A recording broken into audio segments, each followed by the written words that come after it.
No, no. Might I have some space, please? I'm busy. Busy, yes. Preoccupied. It means I am otherwise engrossed. Really? Must you? Oh, very well. You are infuriatingly persistent. What? Have you lost your way? Separated from your kith and kin? You are not Dran. Do I not look the part to perfection? I thought my disguise was quite clever. But you are insightful. Indeed, I am Faye. My name is Leywise, royal scribe to the one true king. Former scribe, I suppose. Pleased to make your acquaintance. Whatever might you be called? You don't trust me with your name, is that it? Wise. Very wise. Names are precious things, especially when left at the mercy of someone else's quill. But for the record's sake, I simply must know what brings an outsider to the one true king's blood-soaked realm. Oh. Be warned. The one true king does not tolerate outsiders. I suggest you stay far, far away from his death-shrouded castle. Better yet, return from whence you came, and take me with you. Worth a try. Me?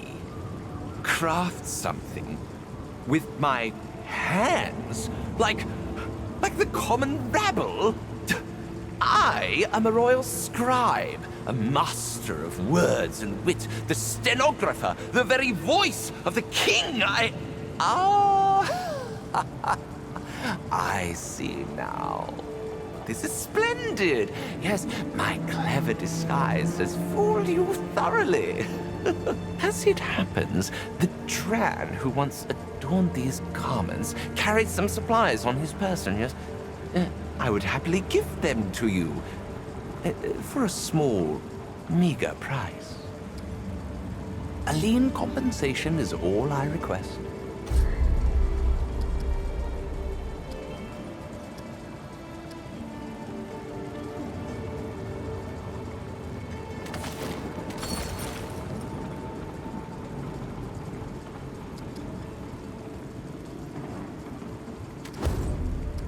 Fine, go on. The one true king rules these lands. Since time immemorial, he has brought order to chaos, purgation to our wicked depravity. That is, until he was betrayed, assassinated. By whom, precisely, depends upon the Fae you ask. Some say it was the imposter king, Phelan. Others say it was the king's very own council. Less indefinite is that a dark magic was called upon to perform the deed. The king's death caused a schism in this world. Ours has become conjoined with another, that of the Dran. Yet the time for culpability has long since passed. The one true king has returned from the dead.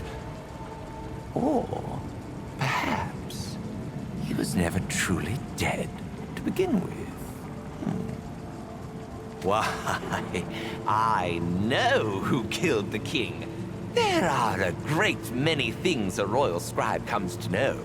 Confidences, machinations, indiscretions, all of which I will take to my lonesome grave, mind you.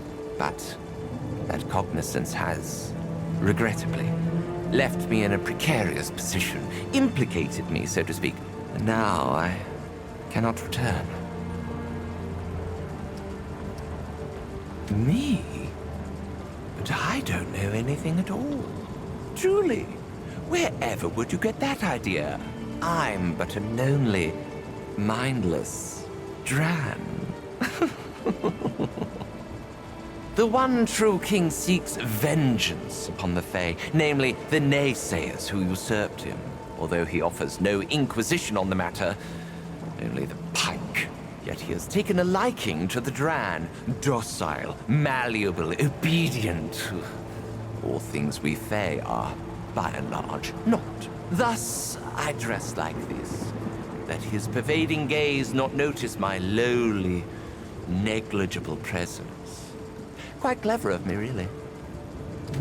While my disguise is incredibly thorough, it's merely a temporary measure. The Dran are so terribly dull-witted, they hardly notice my presence at all. But the same cannot be said for the king. Should I dally here too long, he will inevitably find me. Did you descry the boat far upon the horizon? Once this deluge ceases, you won't see me again. I seldom left the king's side. As his loyal scrivener, I put his every distinguished word to ink.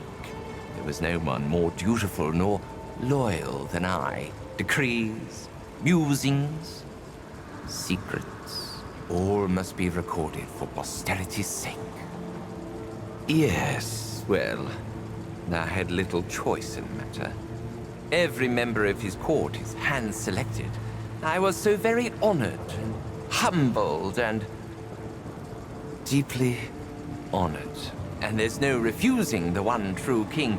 He bid me to serve, and serve I did, without question. Some Fae took to courtly duties better than others. For many, servitude fostered only resentment. Not for myself. I naturally served faithfully and diligently and without protest. The king has ever been harsh, given the nature of his charges. Many Fae have rebelled in the past, but now that one of us has actually bested him, he has changed. Paranoia has taken reign of his senses, and in the eyes of a mad king, all are presumed guilty. Perhaps he loved the Fae once, but no longer. Of course. Remember, we never met.